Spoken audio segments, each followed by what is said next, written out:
పట్టించుకోండి sir.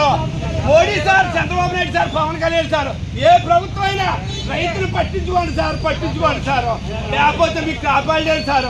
పురుగుల మందు దాగి సత్తాం సార్. మీరే రైతులు చంపుతున్నారు సార్, చంపుతున్నారు మమ్మల్ని. రాజు వద్దు, రాజు వద్దు సార్. 48 గంటల్లో డబ్బులు వేయదు సార్. మా రైతులు బాధ సార్. పట్టించుకోండి సార్. అంటారంటే ఆ కలవరు సార్ వచ్చి కనీసం రైతు పరిస్థితి నాశనం అయిపోతుందండి. రైతులు పట్టించుకోండి.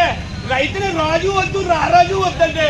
రైతు పండించిన పంట 45 గంటల్లో బ్యాంకులో వేస్తారో, రైతు చేతికి ఇస్తారో ఇవ్వండి సార్. ఇది వరకు రైతుకి ఏ రోగం ఉండేది కదండి. ఇప్పుడు ప్రతి రైతుకి 45 సంవత్సరాలతో రోగం వచ్చేస్తుందండి. ఎందుకు వస్తుందంటారో చెప్పనా? బాధ ధాన్యాలు అమ్ముడు ఒక బాధ అండి. అకాల వర్షాలు వచ్చేటువంటి నాశనం అయిపోవటమండి. 40 సంవత్సరాలు వచ్చిన రైతుకి షుగరు, బీపీ, కొలెస్ట్రాల్ వచ్చేసి చచ్చిపోతున్నాం అండి.